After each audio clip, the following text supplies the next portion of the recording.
E nessa manhã nós vamos falar mais uma vez. Vocês podem perceber que eu tenho falado com uma certa constância, porque tenho entendido que isso se faz necessário para nós como igreja, como corpo de Cristo, entrarmos, não só entendermos, mas vivenciarmos, praticarmos o que a gente muitas vezes ouve reunião após reunião. Quantos estão entendendo o que eu estou falando? Levante sua mão assim. Porque às vezes a gente entende, mas a gente não entra, a gente não se apropria, a gente não se envolve. E Efésios capítulo 3, de versos 14 a 21, vai falar mais uma vez dessa realidade. Diga, nossa posição em Cristo. Diga, minha posição em Cristo. Vire para o seu irmão com fé e diga agora para ele, sua posição em Cristo. Não abra mão da sua posição em Cristo. Não deixe ninguém enganar você que está em Cristo. Amém? Meu irmão, nós precisamos queimar a cada dia. Queimar pela presença, queimar desejosamente, ser intencional pela presença. Amém? Não acharmos que nós estamos aqui, nos encontramos. Que bom é ver você, meu irmão. Eu amo ver você, eu amo estar junto com a igreja, mas sobretudo eu amo me encontrar com o meu Senhor junto com vocês. A gente fazer uma grande celebração ao nosso Deus, nos alegrar, chorar, quebrantar, clamar, sabe, gritar, sabe, até mesmo desesperar, mas desde seja na presença dele. Eu estava aqui juntos, ministrando ao Senhor e sendo ministrado por ele. Diga, um adorador ministra e é ministrado. Não acho que adorador é quem canta, gente. Não acho que quem é adorador é quem toca instrumento. Adoradores são os filhos de Deus, que se relacionam com o Pai. Amém? Eu estava ali ministrando ao meu Senhor. E o melhor de tudo é que quando a gente dá a Ele, automaticamente Ele nos dá. Ele nos enche, Ele nos fortalece, Ele nos encoraja. Deixa eu dizer uma coisa. A nossa alma nos sabota demais, gente.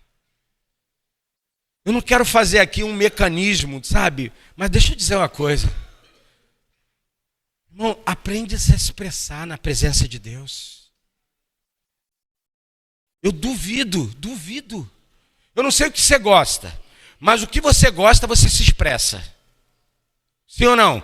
Pode ser uma música, pode ser um show, pode ser, sabe, um futebol, pode ser uma arte. A sua alma se expressa, seu olho brilha, sua alma, sabe, ela começa a ter uma atitude que acelera seu coração, sabe, coisas que a gente ama, que a gente gosta. É verdade ou não é?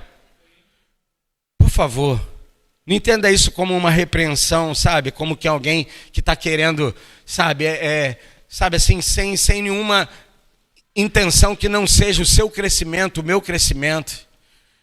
Meu irmão, por favor. Sabe, olha só. Imagine alguém que está assim, sabe. Imagina alguém que vem com um helicóptero e vem jogando uma nota de R$200, R$100, R$2, sei lá qual o valor. O valor não é significativo, mas eu duvido. Essa nota caindo, um monte de coisa caindo, ou coisas deliciosas, né? Coisas maravilhosas caindo. Chocolate, eu não sei quais são as suas preferências, mas eu duvido você ficar passivo. Assim, ó. Deixa eu te dizer uma coisa. Ativa a sua alma debaixo do governo do seu espírito. Levanta a mão, irmão. Nem que seja só porque...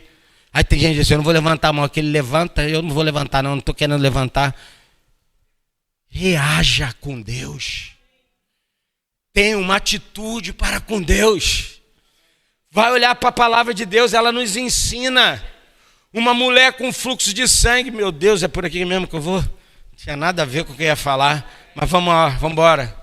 Uma mulher com fluxo de sangue saiu rompendo uma multidão E ela pensava, se apenas eu tocar na orla do seu manto, se eu for. E ela provavelmente disse, peraí, dá licença. Esbarrou, outra, mal educada, não sei o que. E ela disse, eu vou chegar onde eu preciso. Eu vou extrair o que eu preciso. Eu tenho ouvido do Nazareno e eu vou tomar aquilo que é meu. Eu vi que ele fez isso com um, com o outro, e ele pode também fazer na minha vida. E quando ela tocou toda desconfiada, porque ela tinha uma hemorragia, e dentro da lei ela sabia que ela não podia, como uma mulher que estava hemorrágica, uma mulher que estava com fluxo de sangue, ela não podia estar no meio da multidão, mas ela falou, dá licença, a licença poética, que se dane, é a minha vida que está em jogo, eu vou porque eu preciso.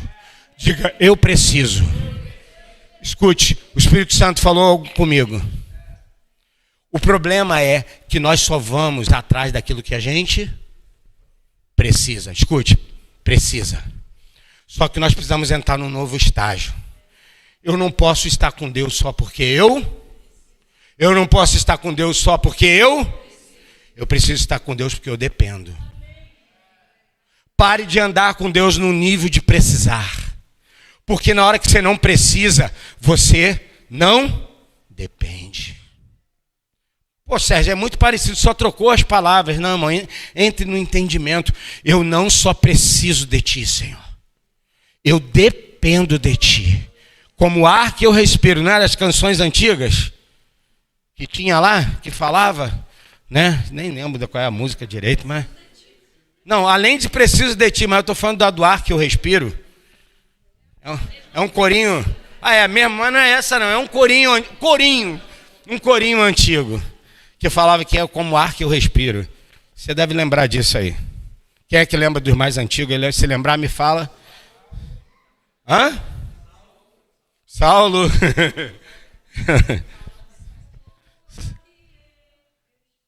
Isso, tá vendo? Tem gente nova aqui na igreja, hein? Mas vamos lá, gente. Vamos voltar. Então, irmão, por que eu estou falando isso? Porque eu preciso ajudar, ensinar você. Entendeu? A minha alma tantas vezes está aqui emburrecida.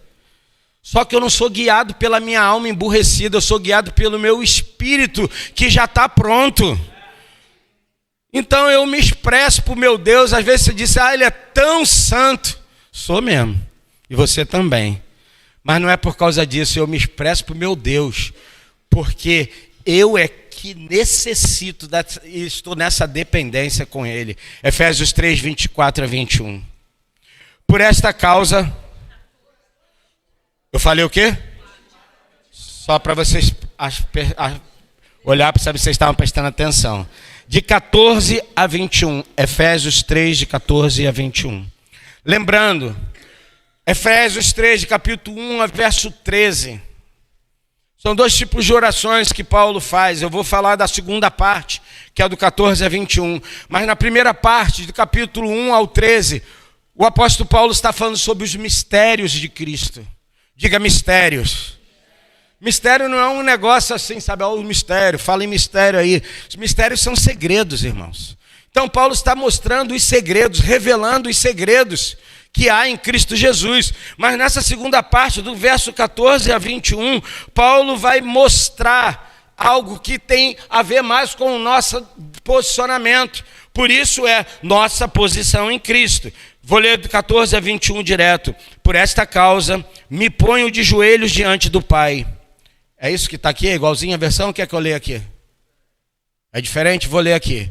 Por esta razão, dobro meus joelhos perante o Pai, do qual toda a família nos céus e na terra toma o nome, para que, segundo as riquezas da sua glória, vos conceda que sejais robustecidos com poder pelo seu Espírito no homem interior.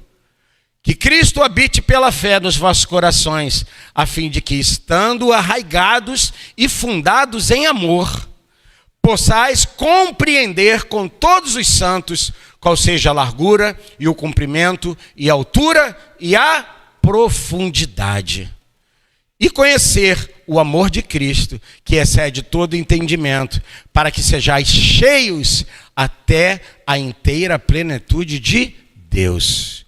Ora, aquele que é poderoso para fazer tudo muito mais abundante, além daquilo que pedimos ou pensamos, segundo o seu poder que em nós opera. Verso 21.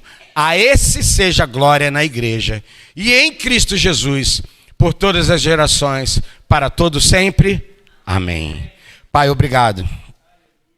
Obrigado porque tu deixaste, Senhor, a tua palavra. E ela é viva e eficaz. Ela continua, Senhor, falando da tua natureza, da tua condição. Senhor, ela fala de quem tu és. E nós queremos, Senhor, nos encontrar exatamente de como o Senhor pensou, de como o Senhor desejou e de como o Senhor tem estabelecido todas as coisas da eternidade sobre nós, teu povo, a tua igreja. Que as nossas mentes nessa manhã sejam capazes de serem retentores, Senhor, uma mente que retém, uma mente que se apropria das tuas verdades espirituais. É o que eu peço, agradecido em Cristo Jesus. Amém. Amém. Glória a Deus. Cadê você, meu filho?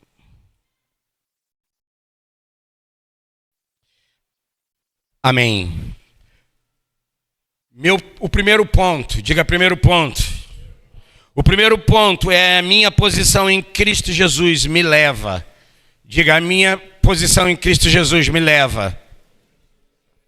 Por favor, todos repetindo, diga, minha posição em Cristo me leva. Me leva ao que, irmão? A pertencer a uma família eterna. Diga, eu pertenço a uma família.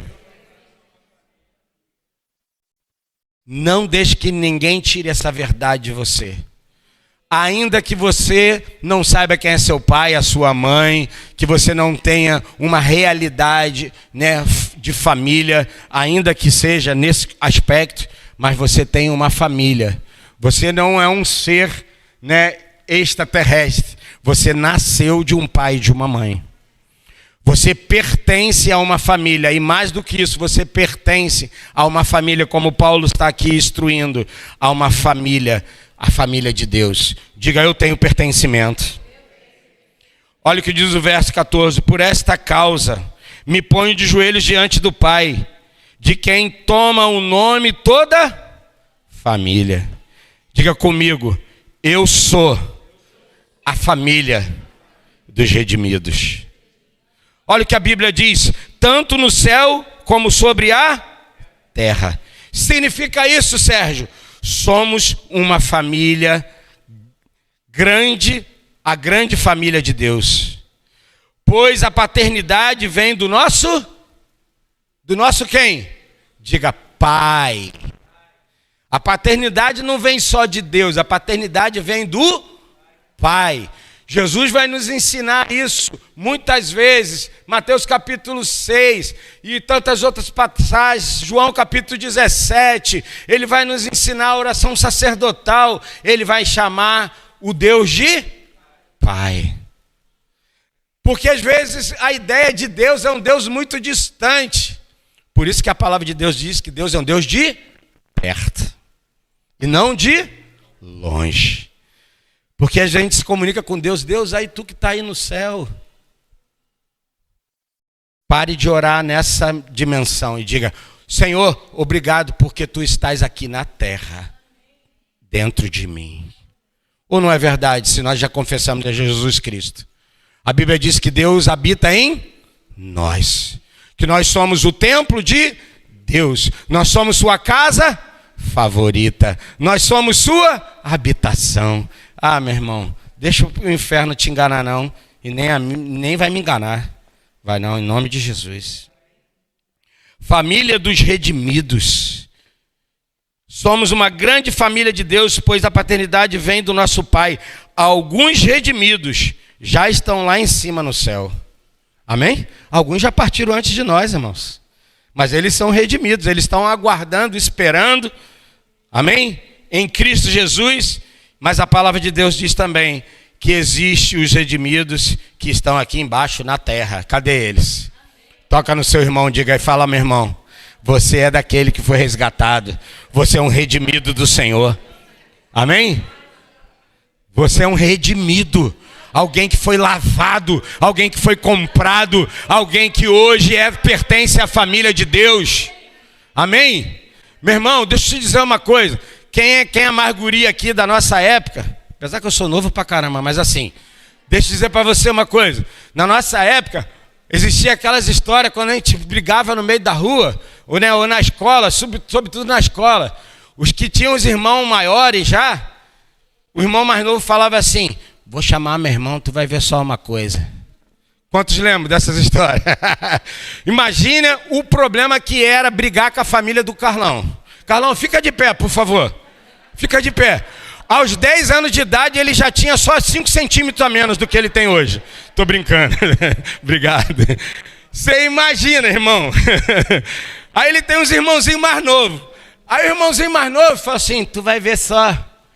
Que o maior foi lá, né? Aí que chamavam, hoje eles chamam de bullying. Na época a gente chamava de café, sei lá o quê. Mas assim, chamava de bullying, hoje chama de bullying. E que fazia, que zoava o guri mais novo. Aí o mais novo falou assim: tu vai ver só uma coisa. Aí quando saía da escola, quem é que estava lá na porta? O irmão mais velho, Carlão.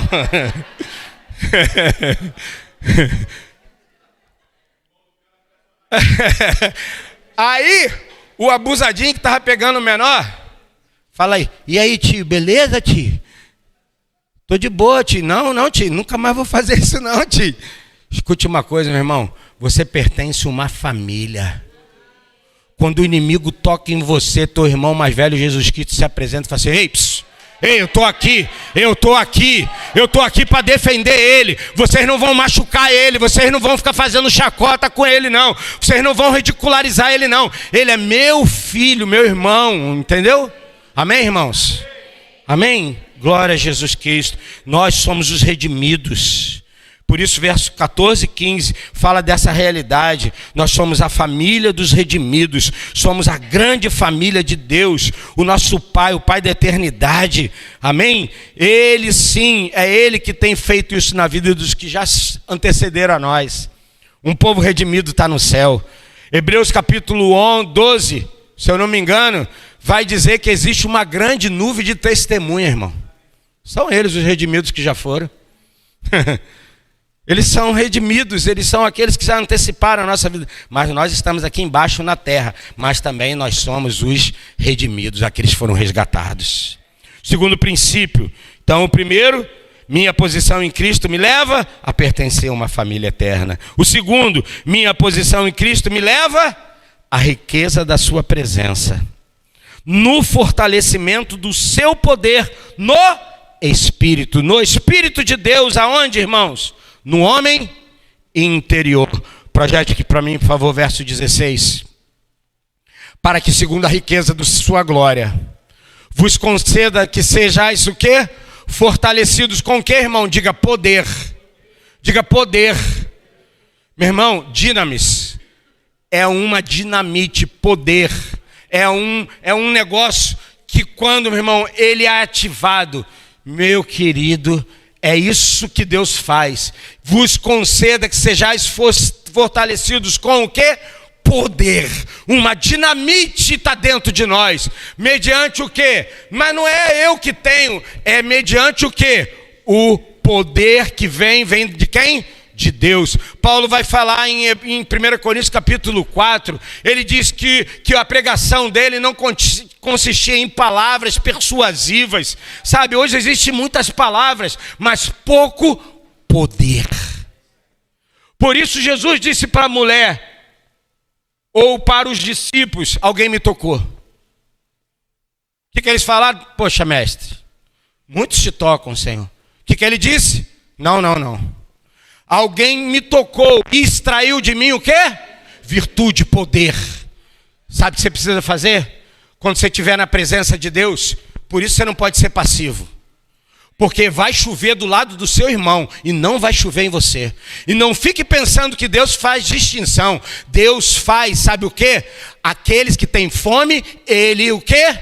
Ele é aquele que sacia a nossa fome, a nossa sede. Mas aqueles que são indiferentes, Deus fica só esperando o quê? que você desperte. Diga, eu quero, eu pego, eu tomo. Ah, está jogando dinheiro, eu tomo, eu quero. Eu não vou ficar como um incrédulo, eu não vou ficar como alguém que tem apostasia. Alguém que está, sabe, dizendo assim, ah, meu irmão, estou cansado, já vi tanta coisa, tanta besteira, tanto líder, tanto não sei o quê. Você pode ver o que você quiser, mas se você vier a ver a glória de Deus, ela te transforma, ela te muda. Riqueza da sua presença no fortalecimento do seu poder no espírito, no homem interior. Você tem um espírito que Deus já restaurou, um espírito te deu um novo homem, te fez uma nova pessoa, uma nova criatura. Você não é mais o caído do Éden, você agora é o restaurado do Cristo do céu. Posso ouvir um amém? Diga comigo, eu tenho uma abundância. Diga comigo, temos uma abundância. Que vem de quem, irmão? Diga que vem de Deus. Amém? Olha aqui, ó, o fortalecimento vem do poder mediante o quê? O seu espírito no homem interior. Diga, homem interior. Diga, meu espírito. Escute o que eu vou te falar, que isso vai mudar a sua visão.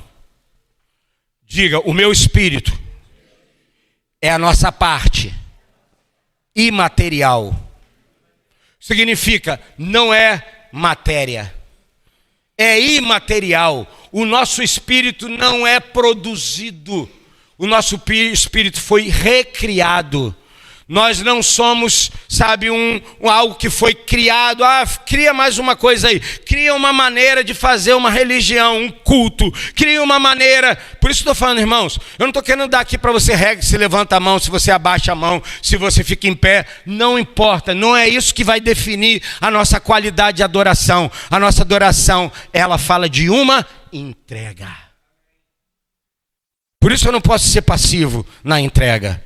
Eu preciso responder para Deus. Eu preciso ter um comportamento, sabe, que diz, Senhor, estou aqui. Senhor, é mais nesse domingo que o Senhor vai derramar, eu estou pronto de novo para receber o que o Senhor tem para derramar. Ah, o que o Senhor vai compartilhar, eu estou pronto de novo, Senhor. É isso que eu quero, é isso que eu preciso. Eu não preciso apenas de um encontro, sabe, com os irmãos, um encontro com a família. Eu preciso de um encontro com o pai da família junto com os irmãos.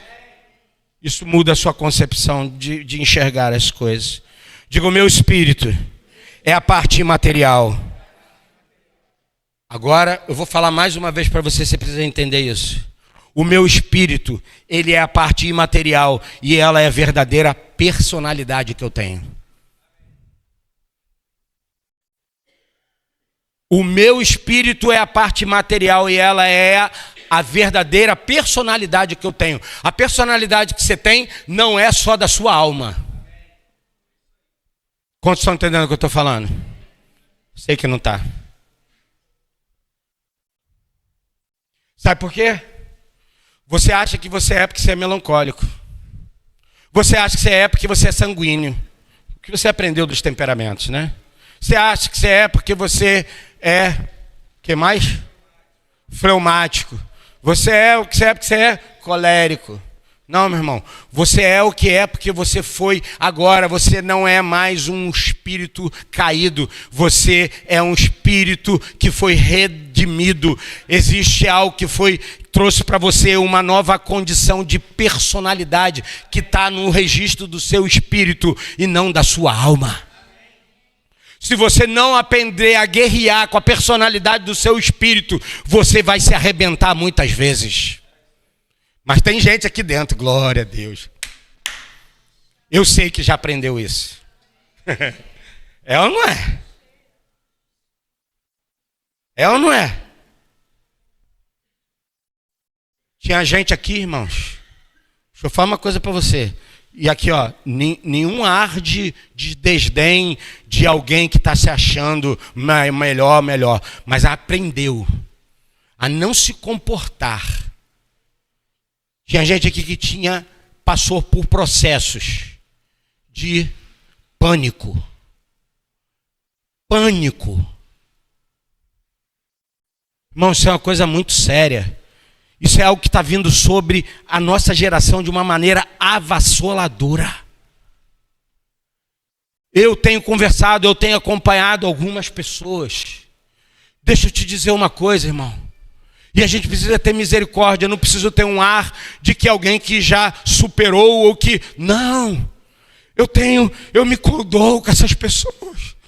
Pessoas que querem sair de casa e não conseguem. Elas tremem, não conseguem sair de casa. Eu falei, Senhor, dá-me graça. Dá-me graça para ensinar essas pessoas.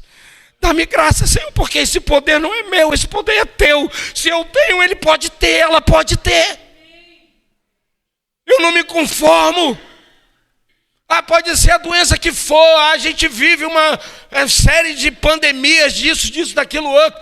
Meu irmão, eu sei, nós não estamos imunes a essas coisas, mas eu tenho uma personalidade no meu espírito.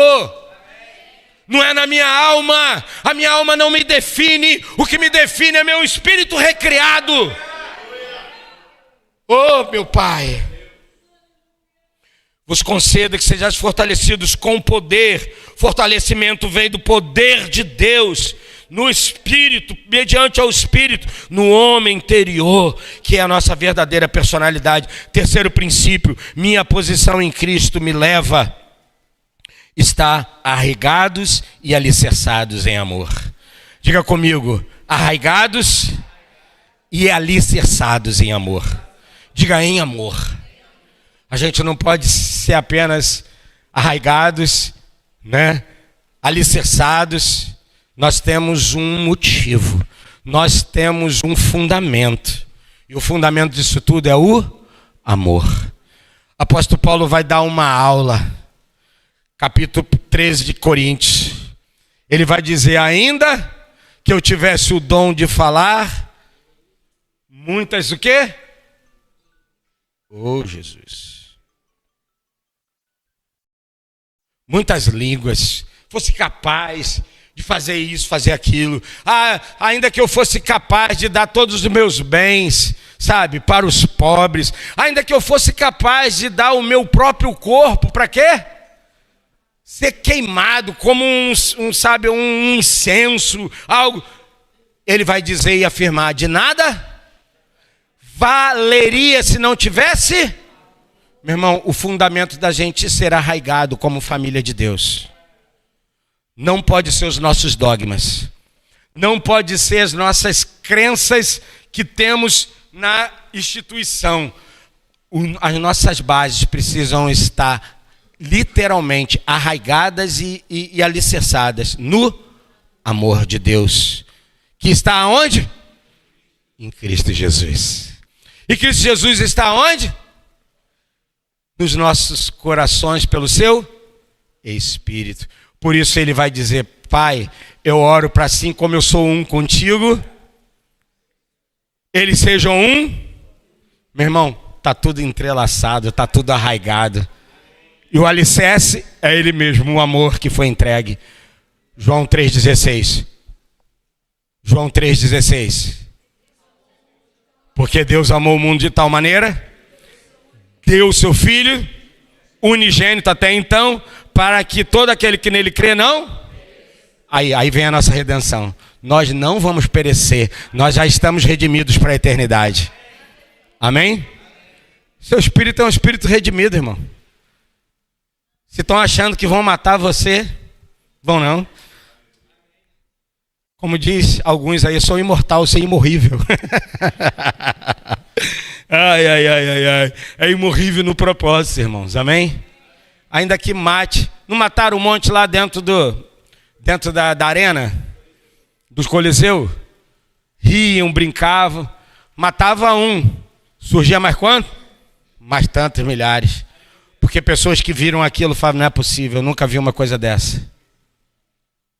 Eu nunca ouvi alguém se render numa adoração na hora de um desespero. Quem tem um nível de entrega, ainda que seja para dor, ele sabe que a sua alma já está redimida, seu espírito já foi restaurado. Terceiro, minha posição que Jesus me leva a estar arraigado e alicerçado em amor. Escute aqui, arraigado e alicerçado significa construir debaixo de si uma fundação profunda e estável de conhecimento e entendimento do amor de Deus por si ou por ti. Amém? Qual é o fundamento? O amor. Lembra Jesus ensinando Mateus capítulo 7? O que ele vai ensinar? Que você pode construir uma casa sobre a areia ou sobre a rocha. Nós tivemos aqui uma reunião com um irmão aqui, cara, que ele falou algo para mim que foi tão gostoso, tão profundo. Amigo do Bruniano, irmão da Igreja Batista lá de Irajá. A ideia que a gente tem quando a gente fala de Jesus ou de José, qual era a profissão de José? Quantos lembram? Ele era um carpinteiro. Carpinteiro mexe com o quê? Só que se você for estudar no original, a realidade maior é que José não era só um carpinteiro que mexia com madeira. José, eu ia falar Moisés, ó. José era um construtor. E aí ele estava levando a ideia, isso não é bíblico, mas me leva a pensar e avaliar. Você sabe quem foi José, o pai de Jesus? Pouca gente sabe, né? Mas a Bíblia diz que ele era um homem justo, que nem falou de Jó. Você lembra quando Maria apareceu? José estava o quê? Noivo, comprometido, casado com Maria. Sabia disso? A Bíblia diz que José, ele ia fugir, porque ele não queria nem dar uma carta para ela. Porque ele podia dar uma carta para ela, como Jesus vai ensinar isso mais à frente, para dizer assim, ó, eu te dou uma carta porque você era comprometida comigo e você adulterou. Se coloca no lugar de Jesus. Para e pensa no tempo. A gente só pensa no que foi. Isso, de José, perfeitamente. Pensa no seguinte. Pensa na sua mulher, Cíntia. Estou comprometido, casado com ela. Daqui a pouco ela aparece grávida. E diz assim, estou grávida do espírito. Espírito é o caramba. Que espírito é esse? Espírito do mal, Beelzebu do inferno. Vou arrebentar esse cara. A gente brinca, mas pensa no seguinte, irmão. Deus teve que aparecer, um anjo teve que aparecer. Obrigado.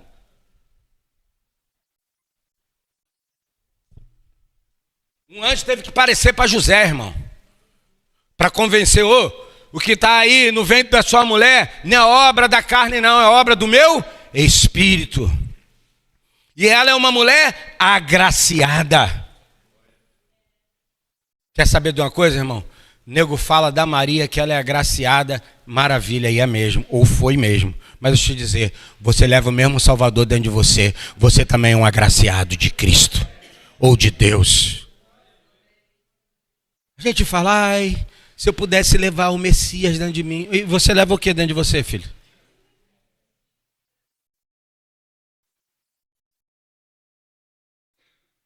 Entende, irmão? Você leva o Deus que foi encarnado, que ressuscitou e que reina para todo sempre. Ele diz que ele enviaria o seu Espírito. É o próprio Espírito do Eterno que habita dentro de nós, irmãos. É pouca coisa?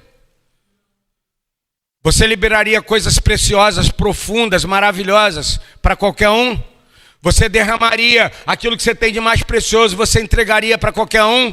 Você não é qualquer um. Deus pensou em você e diz, eu quero que você seja a minha habitação. Tá de brincadeira, senhor. Se o inferno queria dizer que eu não prestava para nada, ele caiu 15 vezes, 1000 vezes agora, tropeçou, arrebentou, caiu lá na profundeza do mais inferno ainda agora. Se já estava fundo, abriu um buraco, ele foi mais fundo. Porque não vai me vencer dentro desse entendimento, desse conhecimento. Eu carrego, eu levo a presença. Escute, por favor. Arraigados, alicerçados, foi isso que eu falei para vocês, né? Em outras palavras, o conhecimento do amor de Deus por ti é uma verdade fundamental sobre qual todas as outras verdades devem ser edificadas. A base de tudo é o amor. Depois você edifica tudo que você quiser. A justiça, sabe? A Bíblia diz que o trono de Deus é o quê? A base é o quê? Justiça e juízo, verdade e misericórdia. Né, o graça. Né, Então escute aqui. Assim habite Cristo no vosso coração. Agora preste atenção que eu vou falar para você. Não meramente viva. Diga comigo, não meramente viva. Mas que ele esteja na casa. Que ele habite na casa. Não é só porque ele vive. É que ele vive e habita. Não se conforme apenas de achar que Deus está vivo. Diga, Deus está vivo, mas ele habita na casa. Quantos estão entendendo o que eu estou falando, irmãos? Habita ficando bem à vontade na casa. Sabe quando você vai na casa de alguém e verdadeiramente alguém, sabe, que não está falando só formalmente, sabe aquela coisa, fique à vontade. Mas você fica à vontade na casa de quem você não tem intimidade, irmão. Por isso deixa as crianças soltas para tu ver só. Eles sabem muito bem, eles não precisam saber da anuência de ninguém. Eles vão se sentindo em casa, eles põem o pé no sofá, eles metem a mão na televisão, eles vão lá na geladeira, sim ou não? Estão se sentindo à vontade. Às vezes a gente está, sabe, na casa, mas a gente não se sente à vontade. A gente é um estranho à aliança, estranho à família. Não seja assim, irmão. Vamos ficar fazendo com que ele esteja na casa, não somente meramente viva, mas que ele tenha uma liberdade para fazer e operar pela fé. Amém? Esse é um conhecimento que todo crente deve ter. Qual, Sérgio? Qual é a largura, o comprimento e a altura e a profundidade? Porque esse tipo de conhecimento deve crescer continuamente. Diga, crescer continuamente. Lá em Oséias, se eu não me engano, 6:3, é isso? Diz, conheçamos e prossigamos em conhecer ao Senhor. Meu irmão, continue avançando, tem mais coisa do que você imagina. Tem mais coisa do que você já viu. Mas eu já estou há 50 anos na vida cristã. Tem mais coisa. Porque se você não colocar o seu conhecimento, ou o conhecimento que todo crente precisa ter, na largura, no comprimento, na altura e na profundidade, pergunto eu para você, olha, altura como se faz? Como é que você mede a altura? Profundidade. O que diz mais aqui o versículo? Largura. Diz mais o quê? O que fala mais aí? Comprimento, altura, largura e profundidade. Meu irmão, é para cima, é para baixo, é para um lado, é para o outro. Não tem limite para que você avance no conhecimento de Deus, para que você aprofunde nas coisas de Deus. Pois caso contrário, se você não tivesse entendimento, se eu não tivesse entendimento, caso contrário, jamais poderemos medir essas dimensões. Oi? E é junto com todos, eu vou chegar lá. Sabe por quê? Lembra lá da mulher de João capítulo 8? A quem muito se é perdoado, muito o quê? Se ama. Ela percebeu o quê? A profundidade do amor e da graça de Deus. Alguém que é profundamente tocado, chocado, ferido pelo amor de Deus. É alguém que, meu irmão, a partir desse momento, ele é um desesperado por Deus. Ele é um desesperado pela presença. Meu irmão, pode nos faltar tudo, só não pode nos faltar a presença. Se a presença, quando eu começo a me sentir meio assim, que a presença, não é que Deus não. Então o meu espírito, ele está sempre em conexão com ele, o tempo todo. A minha alma que se estrambelhe. Nem existe essa palavra. Estrambelhar, né? É, existe. É porque eu achei que eu tinha falado algo errado. Ok, irmãos? Amém? Não foi o que Jesus ensinou para os discípulos? Orai e vigiai. Porque a vossa carne é? Mas o vosso espírito está? Estou falando alguma heresia, irmão? O espírito está pronto ou não está pronto? Então se o espírito está pronto, que a carne não esteja, o problema é dela. O meu espírito está pronto. E eu venho para a reunião para me conectar no meu espírito, não na minha alma. Não sou um cristão levado pela alma. Eu sou um cristão governado pelo espírito, no meu espírito. Amém? É isso que eu estou querendo passar e compartilhar com vocês. Embora para muitos pode estar chovendo molhado, só estou fortalecendo a sua fé. Romanos capítulo 12, verso 2. Não precisa abrir. Mas a Paulo vai dizer, rogo-vos que apresentei os vossos corpos como o quê? Que é o quê? Um culto racional, espiritual, agradável a Deus, para que possais o quê? Experimentar, provar qual é o quê? Boa, agradável e perfeita vontade de... Como é que você acha que você não mede as coisas de Deus? Mede à medida do conhecimento, à medida da revelação, à medida da tua profundidade, daquilo que você busca e cava de Deus. Amém? Não pode ser só meramente uma coisa superficial. Pode começar por aí, pode ser, né, a dedicação, a leitura, a busca, mas vai muito mais além do que isso. É um desespero, um desejo pela presença. Quarto ponto, minha posição em Cristo me leva a compreender, entender com todos os santos. Aí entra o que a Cintia falou, a igreja. Diga comigo, nós vamos compreender. Amém? É com todos os. Paulo está desejoso de dizer assim, que isso não seja a realidade de um irmão, de uma irmã, sabe, de apenas uma família exclusiva. Essa é uma realidade da família de Deus, da casa de Deus, da igreja do Senhor, que é o quê? Ser envolvido de toda a plenitude de Deus.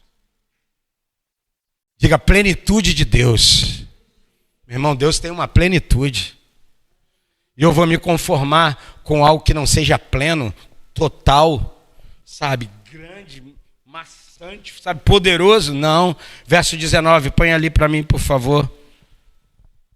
Verso 19 de Efésios 3, que é o quarto ponto. E conhecer o amor de Cristo, que excede todo o quê? Vai além da razão humana, irmão. E o quê?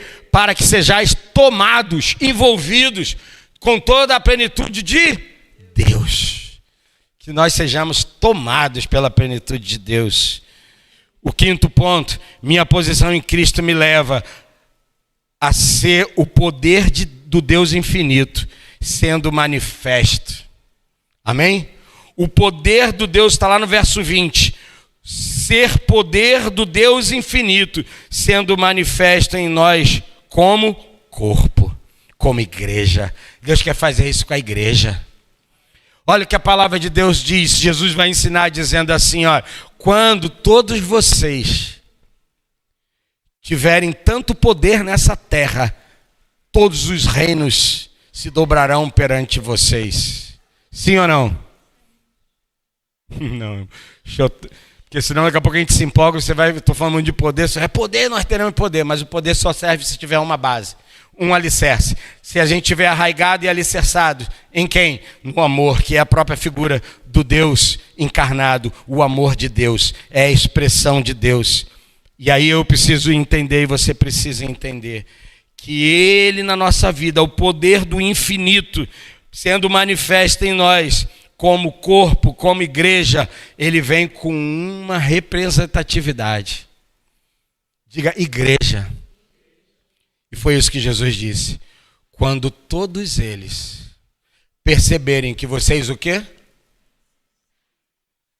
São um em amor, todos perceberão. Você vai ver que a gente tem um grande desafio, sim ou não? É de ser um em amor. Não diz que nós seremos um, sabe, na teologia. Não seremos um, sabe, dentro do entendimento, mas diz que nós seremos um em amor. Se nós estivermos arraigados no amor, nós conseguiremos, ainda que pensando diferente de outros irmãos, a gente conseguir estar apaziguado. Eles não são nossos inimigos.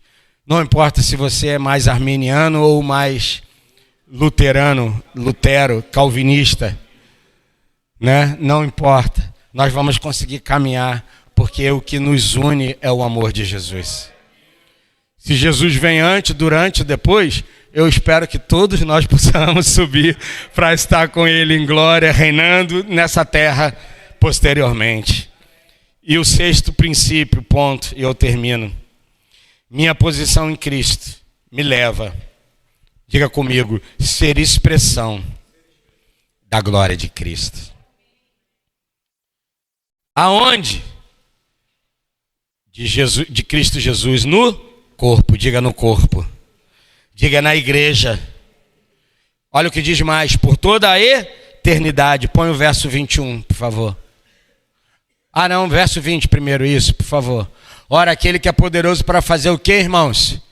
Infinitamente mais tudo quanto pedimos ou pensamos, conforme o seu poder que opera em...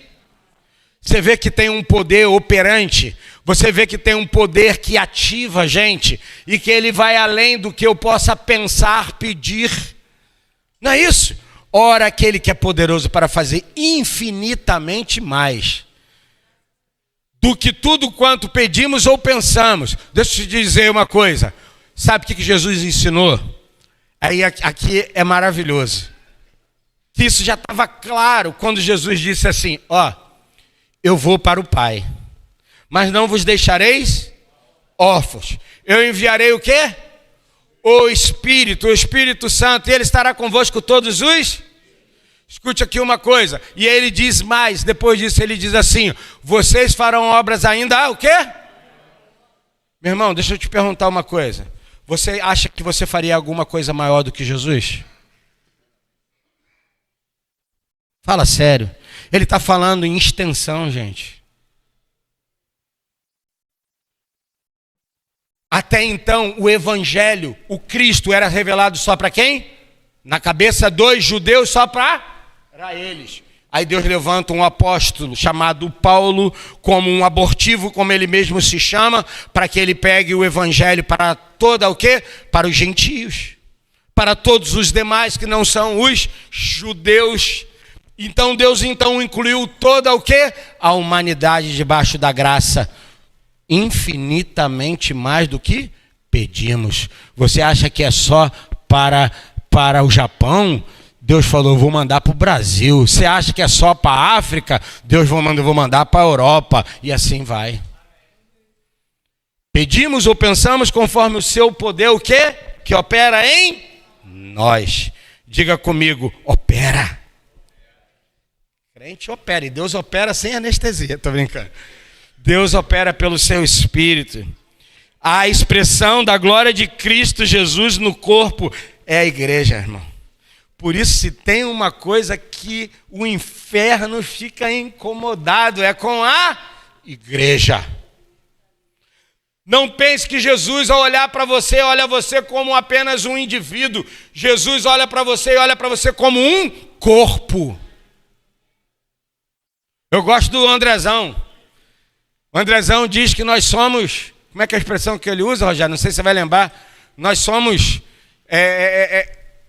como se a gente não pudesse se dividir. Ele usa uma palavra, o corpo, né? Não estou me lembrando aqui da palavra ao certo. Mas indivisíveis, inseparáveis. Você já pensou nisso, irmão? Tudo bem que você é um indivíduo, uma pessoa, mas olha só, quando Deus olha para você, Ele olha um corpo, Ele olha todos nós como uma grande família. A pessoa, o indivíduo, sim, mas Ele olha como um corpo. Nós somos expressão de glória, da presença, do poder, da graça. E olha que a Bíblia diz, por toda a terra. Conforme o seu poder que opera... Verso 21, por favor. E eu termino. A Ele seja a glória aonde? E em Cristo Jesus. Por todas as... para todo o... Então escute aqui, irmão. Você é a expressão da glória, do poder de Deus, da manifestação de Deus. Por toda a terra, todas as gerações, geração após geração, não ficará sem poder, não ficará sem manifestação. E é o que a Bíblia diz, e para todos sempre, significa o quê? Eternamente. Diga, Deus é um Deus eterno. Tudo que Ele pensa a partir do eterno. A Bíblia diz que Deus é de eternidade a... Significa, irmão, muito complicado para nós. Porque a gente só consegue dimensionar coisas falando de dias, meses e anos. Entra para o nível da eternidade. Um dia para Deus é como 1000 anos como um dia. Faz diferença? Para mim faz, para você faz. Mas na eternidade não vai fazer nenhuma diferença. Eu só preciso estar na estação correta. Qual? A estação da eternidade. Porque pode demorar algumas promessas se cumprir, mas elas se cumprirão, porque eu não estou no espaço do tempo do Cronos. Eu estou no espaço do tempo do quê? Do Kairos, eternidade. Deus já soltou e em algum momento isso vai ligar na terra. Isso vai alcançar a minha vida, isso vai alcançar a minha casa, isso vai alcançar a minha causa, isso vai alcançar o meu corpo, isso vai alcançar a minha alma, isso vai alcançar meu espírito. Posso ouvir um amém? Fique de pé, por favor.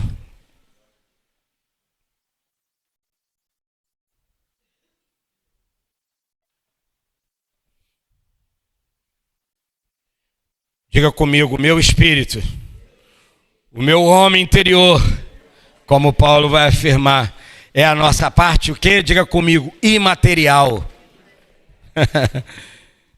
E é aqui que eu quero que você fique com esse registro. É aqui que está a sua verdadeira personalidade. A personalidade não está na sua alma meramente. A personalidade está no registro do seu espírito. Jesus te recriou nele. E você então tem uma personalidade agora que é imortal. Que não é, sabe, meramente de coisas de matéria, mas ela é imaterial. Feche seus olhos, por favor. Pai, te agradecemos, Senhor, por tamanha obra de graça e de misericórdia que nós temos em Jesus.